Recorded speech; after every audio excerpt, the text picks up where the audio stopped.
Today we're making POGNOG, a Hawaiian take on a milk punch with, of course, POG. And this will contain no eggs for those of you that want to partake in some holiday creamy cocktails without those eggs. While this might be considered a holiday drink, which I guess it kind of is, it's really an any time of year drink. Some of you might be familiar with POG, while many others probably have no idea what I'm talking about.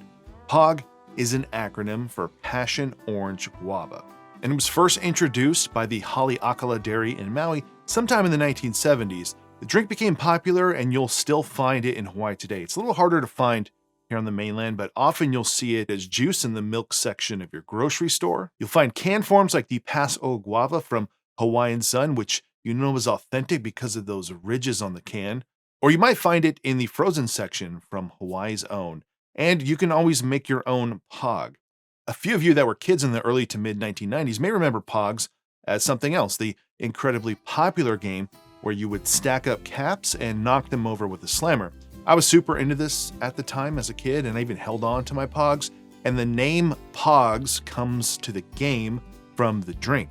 Back when milk came in glass bottles, small paper discs were used as caps. The Haleakala Dairy had stopped using paper caps long before the POGS game craze in the 1990s, but sometime in the 1970s they started printing paper caps with the POG juice logo as giveaways for local kids. It was then Oahu school teacher Blossom Galbaso who was credited for reviving the game in her classroom in the early 1990s, where these promotional POG caps were used and the name was adapted for the game. The game was very simple. Players would combine their caps and stack them face side up. You'd throw a slammer, that's the heavier one, down on the stack, and any of the caps that are now face down are yours to keep. There were POG stores in my hometown back in the 90s, and brands got into this action as well. Warehouse Music had their own POGs. That's a place where you'd go to buy music. Freedom Fireworks had their own. That's a place you would go to buy fireworks. Even Goosebumps. This is back when kids read books. Now, I've always been able to remember when the game was popular by this slammer I had as a 10-year-old. The juice is no longer on the loose, which means this slammer was created in 1994 to 1995 during the O.J. Simpson trial. Things were different back then. Now, speaking of juice, let's get back to the drink. Instead of making a large batch of an eggnog, this is going to be a single serving drink with no eggs. And if you want to swap out the dairy here for non-dairy alternatives, you can do that, and it's probably going to work out pretty well. Instead of cream or half and half or a combination of that with milk, we're just going to use whole milk. Now, to capture that POG flavor, we need passion fruit guava and orange. I've gone through lots of iterations of this with various amounts of orange juice, using an orange liqueur in place of the orange juice for you like tiki cocktail snobs that just hate orange juice. But OJ and a lot of it brings that juicy quality that I'm looking for when I'm making a POG cocktail. Passion fruit is pretty easy to find, and you can make your own or make your own syrup, often as I do. But guava is tricky because sometimes you can find it fresh, sometimes you can find cans of the nectar, and sometimes you can find syrup. For my version today, I'm using this puree, but you can swap in the nectar, a juice, or another puree and adjust the sweetness as you want. You can even play around with this to use that canned POG juice instead of everything else and just add a little more sugar to that. I'll leave all that up to you.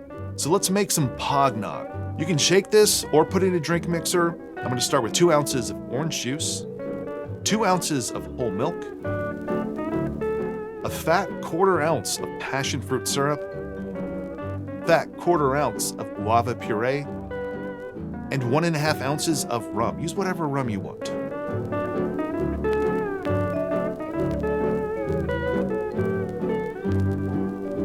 And on his throne he sat alone, waiting for a big luau.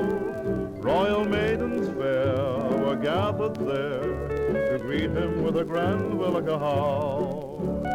King Kamehameha, the conqueror of the islands, became a famous hero one day.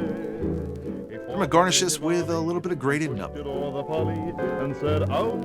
So there you go, POGNOG.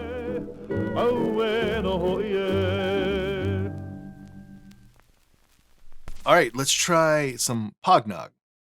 Cheers. All right, so it tastes like a creamy POG drink, and using milk and not cream or half and half lightens it out. Using a ton of orange juice lightens it out. And that's what I was going for when I was creating this. I didn't want it to be as heavy as eggnog. If you're not making eggnog, you might find that you want that richness, but since I have other eggnog, I wanted something that's a little bit different, that's a lot more fruity, had like a little bit of sharpness from the passion fruit syrup, and then there's a little bit of acidity in orange juice. I realized that getting that guava puree can be a little challenging. Real makes the one that I use as well, the passion fruit syrup I use, but you could use any passion fruit syrup. You could try to sub in some of the frozen guava puree. It's not going to be as sweet, and you kind of adjust the sweetness from there. Now, what I just shared is basically a more pure version of this. Not that it needed to be, but just kind of like bringing forward POG flavors with some creaminess and then a spirit, in this case, a rum. But if you want to bring this more in line with a cocktail without changing it too much, there's two things you could do. I've tested this well. I like it this way. First is you could add just a simple dash of Angostura. And then the secret ingredient, if you want to bring it more into an Orange Julius flavor, is to use some vanilla extract and put 3 drops in.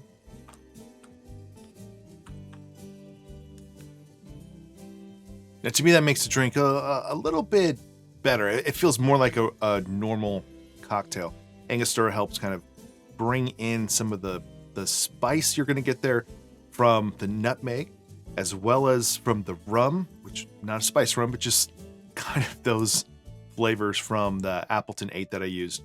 And the vanilla gives that familiar Orange Julius flavor. And the reason I didn't include it originally was because it's not really a flavor in POG, but I think it still makes it like a little bit better.